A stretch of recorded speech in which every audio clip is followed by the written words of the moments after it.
You can fight the world, but the bigger fight actually happens within the house. At a family lunch, the women both bring the food out, serve it, and then after the lunch, they take the plates back in. That is sexism. That misogyny is so much part of our conditioning that we don't even realize it.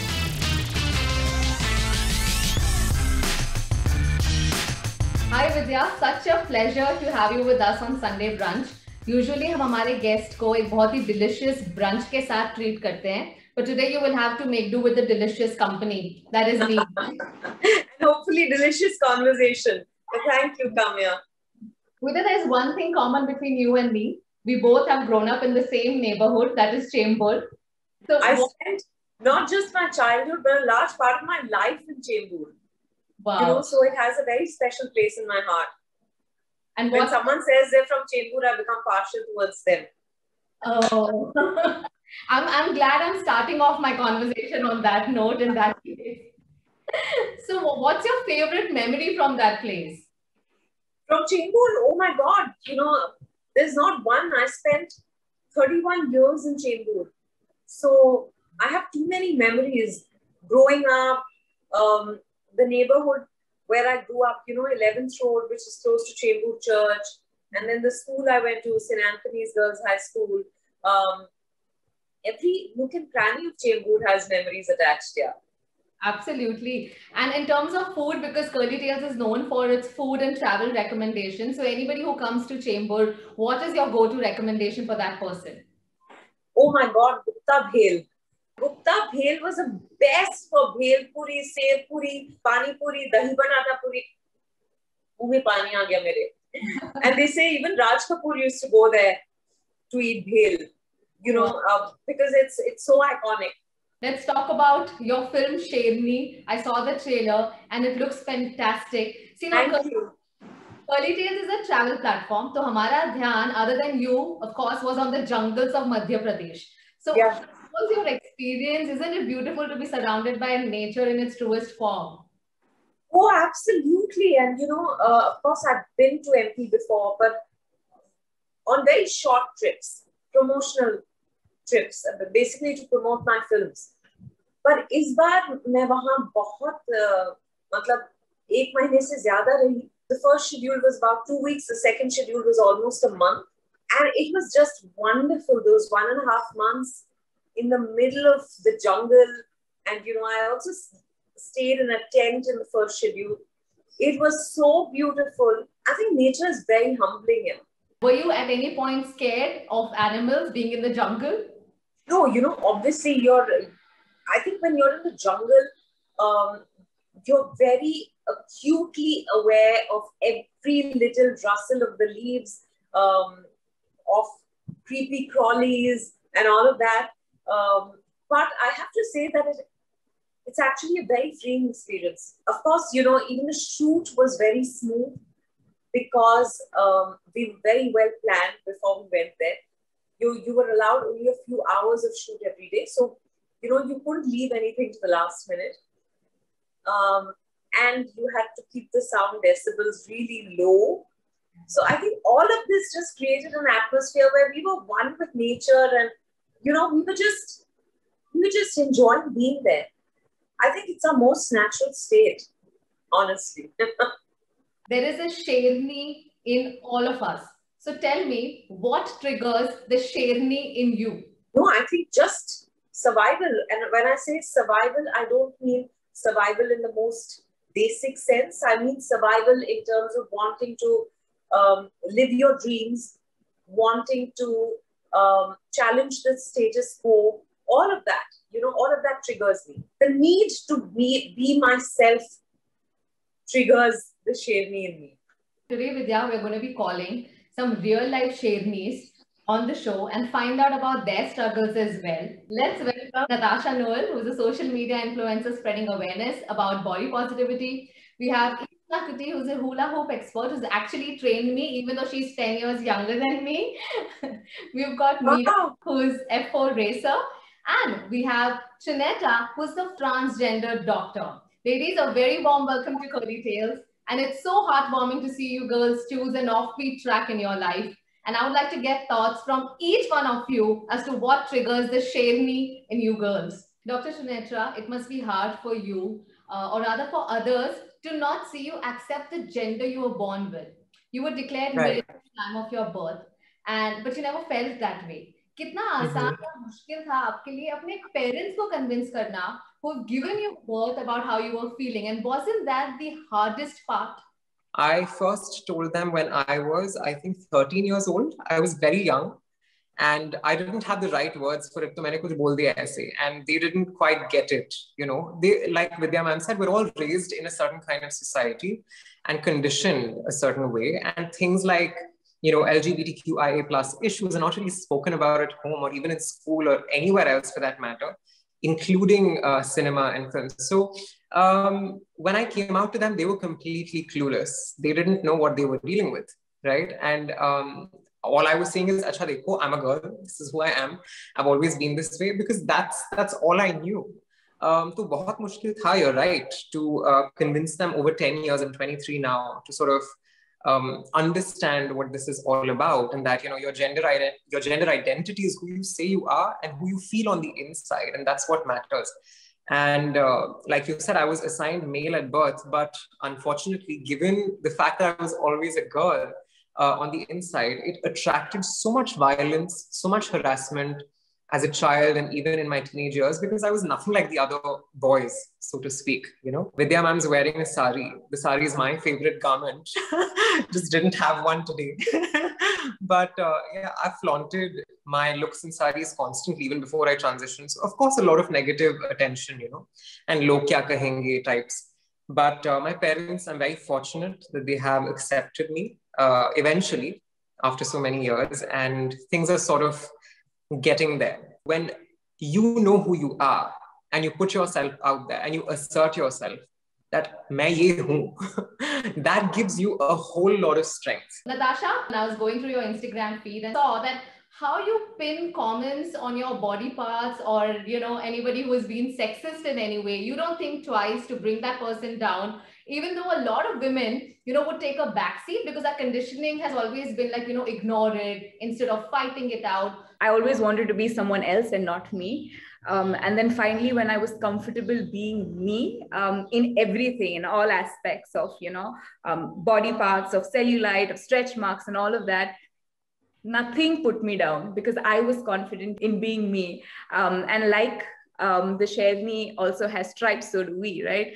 And I feel like this, like social media and all of these things, being able to have a voice, because for the longest time I didn't have a voice, you know. So now, no matter what, at least one thing I've learned is that it doesn't matter, just share what you're feeling, how you're feeling, give your opinion, because it does matter. And because of that, it's inspired a lot of people to just come out, share, and also understand. And as Vidyaji was also talking about, like internalized misogyny, like everyone has it at the end of the day, right? But also to be also patient with yourself, because we are not perfect, but we are working on discovering ourselves at the end of the day. So yeah. Wow, that's very inspirational. And to other women who are inspiring other women all around the world, Meera as well as Ishna. Meera, you with your racing skills, and Ishna with your hula hoop skills. Would you like to share any Sherni moments that you guys have had in your lives? So Meera, you can go first. I started racing at the age of 9, and that was in 2010.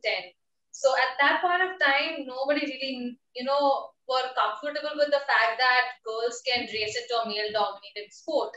It's like male-dominated sport all around the world, and there are very few females out there racing cars. So when I got into it, it was all because of my dad and my family who supported me. But when I was out there racing, you know, the other people didn't feel very comfortable and confident. They would always tell this one thing to my dad, that why are you spending so much behind a girl? She's going to get married one day and she's going to leave you. But my dad always used to say that, you know, no matter what, she's a girl, and if she loves racing, I'm going to make sure that, you know, I give her everything possible to make sure that she is better. I think the foundation set right by parents makes a huge difference in the long run. And Ishna, I know your mom. Your mom and I have been to Ladakh together as journalists, as travel journalists, and I know how supportive your mom has been throughout. But Ishna, how easy or difficult has been for you to carve out this niche for yourself? My target is a lot like the older women, especially like, 50 and above, 60 and above, because it fills my heart when someone wants to buy a hula hoop for their grandmother and the grandmother wants to come and learn from me, because that's just, it's so exciting that, someone can choose. And because I think it takes a lot of courage to jump into a new territory, to be open to try something new at an age when you feel like your body is about to give up, like, I'm too old to climb down the stairs and all, but they're willing to try this out. And I think at that age, women usually lose all their inhibitions and they want to go out and explore everything about themselves. So I'm definitely going to connect my mom to you to learn hula hoop. Okay. Vidya, you made a very interesting point at some, part of the interview where you said that women themselves sometimes become, sexist without even realizing. I want to ask you, do you think women have progressed far more in the corporate world than in their own homes? Because, if you see both the partners are working, women are still expected to take up more household responsibilities. I believe you were told, do you know how to cook? What are your thoughts on that? People are shocked when I say I don't cook. And I hate cooking. If everyone cooks, who's going to eat? But of course, the lockdown made me realize that that's probably not the best attitude, because I was left with no one, to cook at home. But importantly, I feel it's so much tougher to challenge set ways of thinking within the four walls of the house. You can fight the world, but the bigger fight actually happens within the house. And, I'm not just talking about married women. It's even when you have to fight your parents, when you have to fight your siblings, it's very tough. Of course, I come from a situation where thankfully I have great support in my husband now and even in my family. We're two girls, my parents just had two girls. So we were given every freedom to just be who we are. But like I said, that sexism, that misogyny is so much part of our conditioning that we don't even realize it. At a family lunch, the women both bring the food out, serve it, and then after the lunch, they take the plates back in. That is sexism. That is misogyny. And we don't realize it. We do it very naturally, because you feel like, you also feel grateful. You also feel grateful because you've been allowed to go out and realize your dreams. We still feel that. And again, I'm saying, I feel I'm in a very privileged position where this is not my reality, but I know that most women, while they're shining in their jobs outside the homes, they're still having to, during the lockdown, I think working mothers had it the toughest. While they were working on their laptops or their phones all day, on the other hand, they had also to attend to their children and their in-laws and their husbands and their parents and everyone. There was so much more. I was feeling like, I don't know whether initially I thought that it would probably give them some rest, not to travel outside the homes. And then I started feeling like, oh my God, this is even worse. Because I have lots of friends who are working mothers and they wanted to pull their hair apart by the end of it. They were like, we're not getting any rest. So I think it's tougher to challenge things at home with your loved ones. Absolutely. But I think that is your final stage of freedom or enlightenment or empowerment or whatever it is that you're seeking.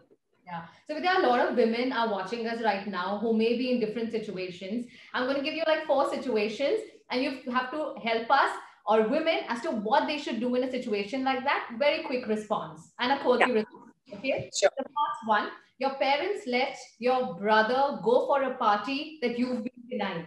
You puncture the tire of his bike.